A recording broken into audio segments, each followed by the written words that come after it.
What's up mga kalemings? Isang mapagpalang araw na naman muli para sa ating lahat. Sa lahat ng mga sumusuporta at sa lahat ng mga susuporta pa para sa Kamlemings Vlog, maraming salamat po. Kaya nga, samahan niyo muli ako sa aking paggagala bilang isang irregular ME student sa iba't ibang lugar. Halina! Dito sa Mount Banahaw, kung saan ma-appreciate ninyo ang ganda ng likha ni God. Mga alas 12 nga ng tanghali nung niyaya ako ni Master Chester na umuwi daw ng Sariaya. Sasamahan ko daw siya para kumuha ng mga goods at di naman kaya manghihingi ng pera sa kanyang ina. Kasi nga magdi-defense na sila. Sa mga oras nga ito kami muna ay magpapagas kasi malayo-layo din naman nga yung aming pupuntahan.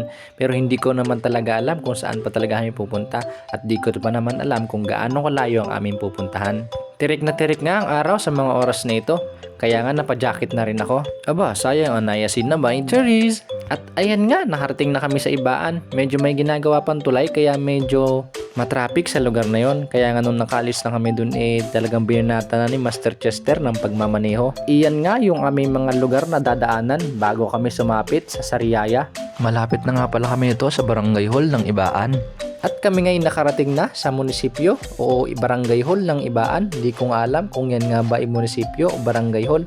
Basta ang alam ko lang kami pupunta ng Sariaya. At ito naman ang malaking simbahan dito sa Ibaan. Kung nakikita mo man ito, siguro sinyalis na ito para ikaw ay sumamba. Matagal ka na rin kayang hinahanap ni God. Natago ka lang kasi. Cherries! Unang bayan pa lang yan mga kalemings. Hindi napapakabog. Paano pa kaya yung mga susunod na mga bayan? At nandito na nga tayo sa Rosario. Isa nga pala ang Rosario sa mga probinsya dito sa Batangas. At masasabi kong umaangat na rin ang antas ng pamumuhay dito sa Rosario. At ito nga pala ang barangay ng... Ay, joke lang, ba't napasama sa video ko yan? Sunod na bayan ay ang bayan ng San Juan, kung saan matatagpuan ang Batangas Racing Circuit, kung saan ang mga motor ay nagkare-karehan para sila. Ha? Ginawa ng pagkain pero nung makita ko nga ang lugar na ito, ay namangha nga din naman ako Sobrang ganda rin pala dito sa San Juan. Isa din sa mga hindi nagpapahuling bayan ay ang bayan ng San Juan. Biruin mo yun, may sarili silang Eiffel Tower. Aba, saan ka pa? Dini ka na sa San Juan. At sa wakas, nakita ko rin ang bayan ng Sariaya sa aming mga pupuntahan. Medyo nangangawit na rin nga kasi ang aking pupuntahan sa pagkakaupo. Matagal-tagal na rin kasi ang biyahe. Ay iyan nga ang mga gandang lugar dito sa San Juan. Sa mga pagkakataon nga ito, nandito kami tumatawid sa tulay. Iyan nga pala ay may kwento. Yan daw ay nasira gawaan ng isang bagyong malakas. Panahon pa raw ng pandemic yun, hindi na matukoy kung anong bagyo. Pero isa lang ang masabi ko, kahit gaano pa man kalakas yung bagyo, tatayo at tatayo aring mga Pilipino. Mga oras kang ito ako'y nakaramdam na excitement. Biruin mo ba naman, matagal ko nung pinapangarap muli na makarating sa Bicol, nadadaanan ko na. Pero aring ngay, hindi pa Bicol, yan pa lamang ang daanan papuntang Bicol. Napakaganda pa rin pala. Medyo matagal na rin kasi ako hindi nakakapunta, kaya siguro hindi na sa akin na itsurahan itong daan. Kung ito'y mapanood ni Mama, panigurado mamimiss siya na naman ang Bicol. Hay, kailan kaya tayo makakabalik? At ayan na nga, pumasok na kami sa baluarte ni Master Chester. Alam na alam mo kapag baluarte mo talaga yung lugar, maraming makakakilala sa iyo. Habang binabaybay nga namin ang lugar papunta sa kanila, nararamdaman ko rin na parang nasa Mindoro ako. Opo, kasi probinsyang-probinsya din ang datingan talaga sa bahay nila Master Chester. At ayan nga, kami nakarating na sa hacienda ni Master Chester. Kitang-kita mo naman nga ang gaganda ng mga tanim. At pagkababa nga namin, syempre magpapakita tayo ng paggalang sa ating mga magulang. At nag-bless na nga pala si Master Chester, syempre ako din. At ayan nga yung mga alagang aso ni Master Chester. Hindi pa nga man lang naibababa ni Master Chester ang kanyang bag, sinugod agad namin ng kanyang hacienda May kwento daw kasi yan, ang bawat bisita daw ni Master Chester ay pinag-aakyat ng niyog. At kung sakali man na yung mga chicks niya ay kanyang dinadala din ayan, pinagkakayod niya daw ng niyog para daw madala. Pero walang nadadala kahit isa Cheers! Syempre, sinubukan ko na rin. Ako ang nagbiyak ng buko para mailagay na ang sabaw dito sa ating pitsil. At nang mainom na, aba, solid na solid. Dini sa Batangas pagkamahalan na yan. Kaya hanggat maaari kung libre pa, sulitin na natin. At dito naman nga, ako naman ang bumanat. Syempre, bilang taga Mindoro, kailangan natin magpakitang gilas. Sinisipat-sipat kung saan nga bang buko. 1, 2, 3. Hindi ko nga alam bakit hindi ko mataga yan. Oops, kailangan natin tong ikat, baka mapaya tayo sa ating video. Alay, kwento ko are, dapat akong sikat. Cheers! At nga, nahulog na rin ang buko sa wakas. Agad ko na nga aring tinagpas, nang sa ganun ay matikman na rin ang laman na rin. Kay sarap talaga ng buhay din sa probinsya. At ayun na nga, sinubukan na nga ni Master Chester na higupin ng sabaw. Nasaan ang sabaw? Ayun na, ininom na ni Master Chester. At ayun na nga, inilagay na nga ang sabaw sa pitchel.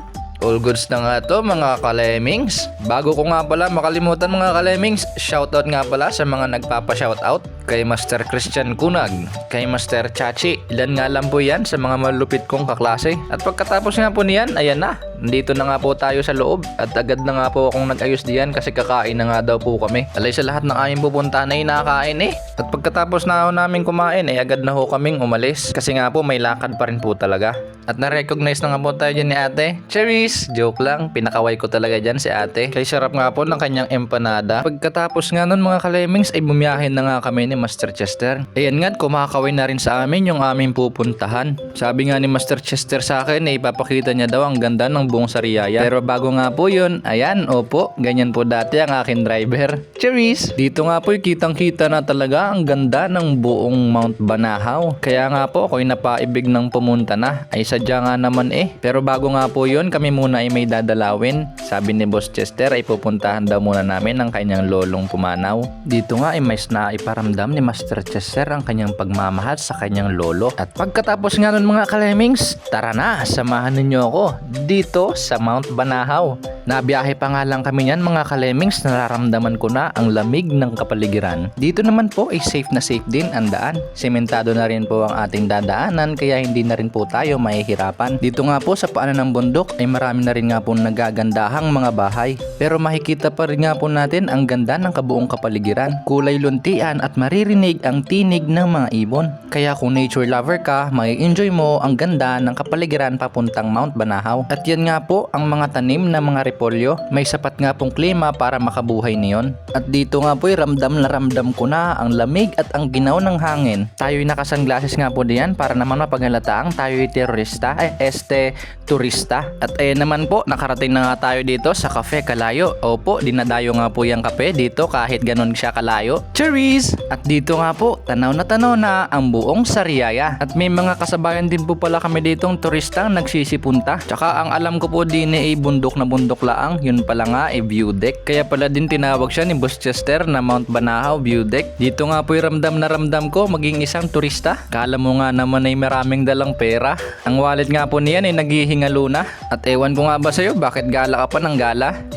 Rhymes. Di bale, sa mga susunod kapag tayo bibisita sa iba't ibang lugar, marami na tayong pera. At ari nga, umorder na si Master Chester. Hindi ko nga natiningnan ang presyo kasi baka mamaya malula ako. Meron nga din po sila dito ang cafeteria at higit sa lahat may mga halamanan din. Kaya kung kayo'y mahilig magkape at kayo'y mahilig sa mga halaman, pumasyal na kayo din ay ang gaganda. Perfect na perfect sa mga nature lover, buong pamilya, at higit sa lahat coffee lover. Kasi sino ba namang hindi may love sa kape? Ay pag sa lamig ng klima din eh. Pero sabi nga nila mas maganda daw kapag gabi kasi nga may mga pailaw daw din eh. At yan nga po ang mga tanim nilang lettuce. Pwede nga daw po yan kayong kumuha, babayaran nyo nga alaang. Pero halina, samahan nyo muna ako, silipin natin ang ganda ng buong Sariaya. Abay minsan lang tayo naman din eh makakapunta, ay sulitin na natin. At yan nga, pagmasdan nyo na din muna, malay nyo, madayo nyo rin balang araw.